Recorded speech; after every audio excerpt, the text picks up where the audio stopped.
welcome. In this video, I would like to discuss subject-verb agreement. Now, in my many years of teaching, I have noticed that writers make three major types of errors, sentence errors. One is writing in run-ons and comma splices. A second is sentence fragments, and I have videos on each of these major errors. And the third one is called subject-verb agreement. Now please keep in mind that every single sentence has to have a subject as well as a verb. But not only that, they also have to be in agreement. The subject and verb must agree, or a major grammatical error will occur in your writing. So there are a lot of rules in this topic, and I have divided this video into two parts. So let's get started with the first group of rules. The first one is that I would like you to remember that subjects and verbs within a sentence must either be singular or plural. So it is important to know what word in your sentence is the subject, and the reason being is the verb must agree with that subject.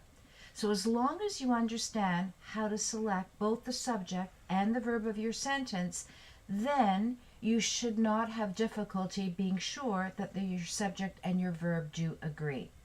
So let's go into a little bit of an explanation with some examples.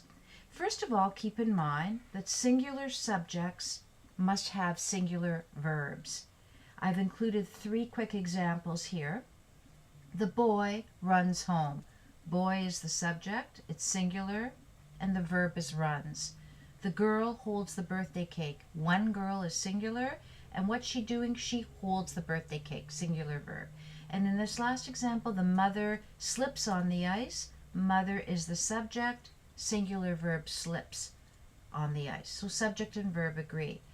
Just the same, plural subjects must take on plural verbs. The first sentence, the boys, which is plural, they run home, plural verb. Plural subject, the girls, plural verb, they hold the birthday cake. And in the last example, the mothers, plural, more than one mother, what do? The plural verb is they slip on the ice. So this is one rule to remember. A second rule to help you with your subject-verb agreement in a sentence is, remember that indefinite pronouns, which are singular, must take on singular verbs. Now I've given you a list of what indefinite pronouns are. An indefinite pronoun is a pronoun that does not refer to a specific person or a thing. So the verb must therefore be singular to agree with the singular indefinite pronoun. Again, I've given you some examples to make these rules clear, because it's always easier when you do get to see some specific examples. First of all, here is a list in this chart of singular indefinite pronouns. And every single one of these indefinite pronouns in this chart must take on a singular verb. Here is the list. Each, either, neither, or either, neither, one, anyone, everyone, no one, someone, anybody, everybody, nobody, somebody, anything, everything, nothing, and something. And if you notice these words, many of them end in one, buddy, and thing. And then this grouping is a little bit different. So each of these words are called singular indefinite pronouns, and you must be sure that they take on the singular verb. So let's look at some examples. One of the plants is blooming. The subject in this sentence is one. It's not of the plants. That is a prepositional phrase. And if you review my video on how to pick out subjects, I explained to you that the subject of the sentence will never be found in a prepositional phrase. So one of them, one is in this list, one, so it takes the singular, one is blooming. The next one, neither of the students knows the answer. Again, look carefully. Neither is a singular indefinite pronoun, so neither is the subject. The students is not the subject. It's neither, because neither one of them. That's a prepositional phrase, so it cannot be the subject. Neither one knows, so it would take on a singular verb. And then this third example, everyone in the chorus sings well. Everyone is in this list. It's also always singular. It means every single individual. So this is singular, and it takes on the verb sings. Each person sings. So the verb would also be singular. Okay, so let's move on. Most indefinite pronouns are singular, but there are some plural indefinite pronouns. And if you find that you're using a plural indefinite pronoun, the verb must also be plural, because singular goes with singular and plural goes with plural. So there are only a few plural indefinite pronouns, and here they are: both, few, many, other, several. And I've included 3 examples. Both means there's more than one. So both of the employees are late. Of the employees has not. It's not the subject of the sentence is not employees, because it's a prepositional phrase. So both, it means there's more than one. So both are late. Okay, so the plural indefinite pronouns takes a plural verb. Many of the workers, many is more than one. This is the subject. So many of the workers own. It would take a plural verb. Many's in this chart. And several obviously means more than one. So several, the verb would have to agree. Several of them, what are they doing? They are attending the meeting. So some indefinite pronouns can be singular or plural. So we've got some that are always singular, some that are always plural, but here are the indefinite pronouns that may either be singular or plural. Now let's take a look at these. The words include all, any, more, most, none, some. And I've given you some sentences to clarify so you understand when these words are used in a singular sense and when they're in a plural sense. This first example: most of the meatloaf is gone. Now most you would think would be plural, but it's referring to one dish. The meatloaf is in one dish, so most of it is gone. So in this sense, most is singular because you're looking at the meatloaf as one unit. The next example: most of the employees are friendly. Most here is plural because you're referring to several of the employees. There are quite a few of them that are friendly. So in this case, most refers to more than one. You use the plural verb. And then in this next example, I've shown you the word all and whether this takes on a singular or plural form. The cookies are gone. This is the subject. Cookies all were extremely tasty. So you're referring to the whole batch of cookies. All the cookies were tasty. So it would be plural. In this one though, the sugar is finished. The sugar, all of it was used in the pie. It's a single unit. All of the sugar. It takes on a singular format because all of it was used in the pie. So this one would be the singular.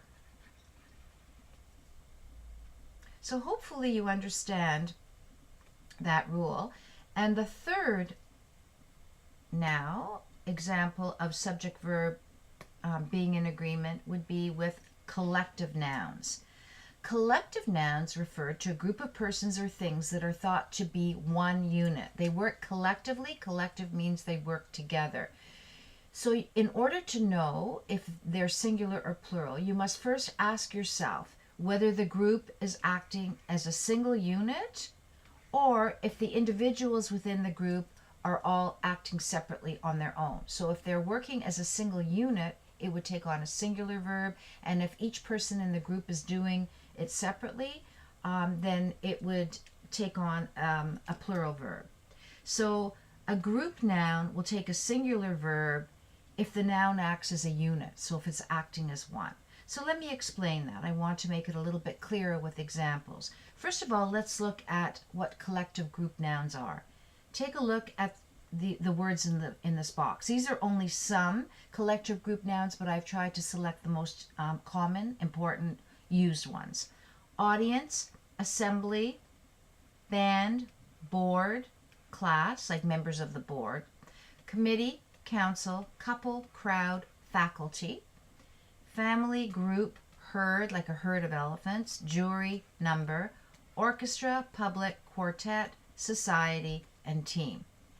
All right, so we have our list of collective group nouns. How do we know whether they take on the singular verb or whether they take on a plural verb? Let's take a look at a couple of examples, and it'll make it a little bit clearer. The first one. The History Club is holding a medieval feast on the weekend. So it's using the word club, which is another, actually I don't think I mentioned it in this group here. No, I didn't. But club is another example of a collective group noun. The History Club is holding a medieval feast. So in this example, the club is working as a unit. Everybody is working together in order to put on this medieval feast on the weekend. So because they're planning and producing the feast all together, it becomes singular. They're working in unison. They're working together. Therefore, you need the singular verb, it is holding. They're working as a group. This next example, the jury, and jury is in this box, the jury announces its verdict at 3 o'clock this afternoon. So you might say, well, why are you using the singular verb that the jury announces in the singular? And that's because the jury members are acting as a unit. They have to come up with a unanimous decision. And they've come up with this decision as a group, but they're working as one. So the singular verb has to be used because it's coming up with one verdict. Everybody's in agreement in the jury. The next one is the faculty, which is another word in this grouping. The faculty travel and attend different meetings around the world every year. Now the faculty means the members of this group, and they're not traveling as a single unit, because what you're saying, if you look at the sense of this sentence, is they are going to different meetings around the world. So one faculty member will be going maybe to China to a conference, one might be going to Australia for a conference. So therefore, they're not traveling as a single unit, so you use the plural and plural. They travel and they attend, so it's the plural verbs in here. This next example, my high school orchestra was the best in the province, or is the best in the province. They're working as a unit. In order for them to become the best orchestra, they're all working together, so it would take on the singular. It's united action. And in this last one, the high school orchestra were gathering their instruments for the school trip. Here, each member of the orchestra is gathering his or her own instrument. Somebody's getting the French horn, somebody's getting the violin, and so it's separate actions. So the high school orchestra, it would be plural, were gathering, because they're working separately, not as a unit. So hopefully those rules are clear. And at the end of this video, I do have some practice questions to help you to clarify the rules and see if you understand them. And the fourth rule is that subject-verb agreement with hard-to-find subjects is another tricky subject-verb problem. And let's take a look at what this means. A verb will not always follow a subject. Remember that. It doesn't always follow. A prepositional phrase or appositive phrases frequently come between the subject and the verb. And what this does is it makes finding your subject and your verb a lot more difficult, a lot more tricky. So let's take a look at examples of this rule. A. Subjects, first of all, you have to remember, are never found in prepositional phrases. And a prepositional phrase begins with words like in, of, on, to, from, over, and under. Those are all prepositions that begin prepositional phrases. The subject of the sentence is never in a prepositional phrase. And again, there is a video in my video bank on prepositions and prepositional phrases. So let's look at the first example. A bunch of grapes is in the fruit bowl on the dining room table. The subject is not of grapes. Reason being, that's a prepositional phrase. And it's not the grapes that are in the bowl, it's the bunch that's in the bowl. So bunch is the subject. It's singular, so a bunch would be the singular verb. So no subject in the prepositional phrase. The next one, knowledge of workplace safety rules must be thoroughly understood by all employees. Again, you look for the prepositional phrase of workplace safety rules. So it's not the rules that have to be understood, it's the knowledge of the rules. So knowledge is the subject, it's singular, so it takes a singular verb, and your verb is must be understood, or is understood, singular. Another rule to remember is subjects are not found in appositive phrases. Now, what's an appositive phrase? It's a group of words that's close to the subject. It tells you more about the subject, but you don't include it as part of the subject. So therefore, it has nothing to do with the subject-verb agreement. Again, let's look at the examples. Looking at examples always makes it clearer. The first one, managers, as well as their supervisors, will attend the afternoon meeting. The subject is managers. This is called the appositive. You see this group of words with the commas? That has nothing to do with the subject. So the supervisors, you're not saying the managers and the supervisors will attend, then it would be a double subject. But these commas are called the appositive phrase, what's in between the commas. They're telling you more about the managers, but it has nothing to do with the subject of the sentence. So therefore, you could actually take out what's within the commas, and your subject is managers will attend the afternoon meeting. Or in this next example, a few provinces, including British Columbia and Ontario, have beautiful sites for travelers to these provinces. The subject is provinces. The appositive phrase is including British Columbia and Ontario, so that has nothing to do with the subject. You could actually take that out, and your verb would just agree with the subject, provinces. The provinces have beautiful tourist sites for travelers to these provinces. Part C, subjects can be found sometimes after the verb in sentences, and this one is tricky. If a sentence begins with the word there or here, there means the THERE or here, you have to look very closely at the sentence to find what the subject is. First example, there are many answers to these questions. You might think that the subject is there and the verb is are because the sentence begins with there, but it's not. What you have to do is look carefully at the sentence, and you have to reverse the order because the subject is not there or here. So you would say many answers to these questions there are. Answers is the subject and are is the verb. Or in the next one, here is the main reason why you cannot be late for the meeting. As I mentioned here, the word here, just as there, is never the sentence. So you have to switch it around. Is the main reason why you cannot be late for the meeting? You'd switch it and say the main reason is why you cannot be late for the meeting. So the subject is reason. And part D, subjects can be found after the verb in sentences that are questions. So in most sentences, the subject comes before the verb. But if it's a question, then that can change things, and the subject can be found after the verb. Let's take a look. Why, there's your question, did Sally arrive late for the business meeting? So why isn't the person, place, or thing. So the subject in this sentence is Sally, and the verb is did arrive. Those are the verbs.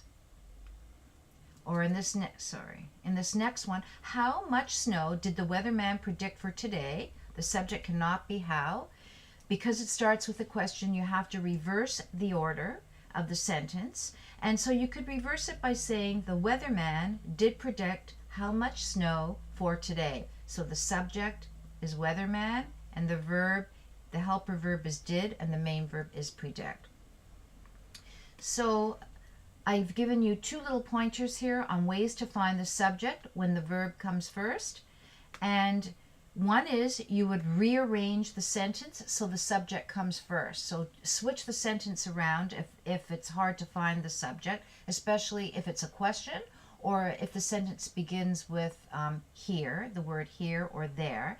And also, the subject is easier to find when the sentence is in its normal order. So as I showed you here, instead of saying, why did Sally arrive late for the business meeting, say Sally, subject, did arrive, verb, late for the business meeting, why?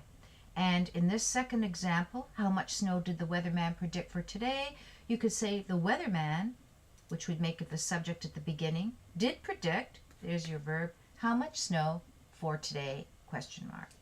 So those are some, and only half of the rules on subject-verb agreement. There are a few others. So please go to my second video, part 2 of subject-verb agreement, and I will give you the rest of the rules to help you with this. So please keep in mind the importance of subject-verb agreement and how your subjects have to agree with your verbs in all sentences or it's a major grammatical error. Thank you, and I'll see you in the second video. Bye-bye.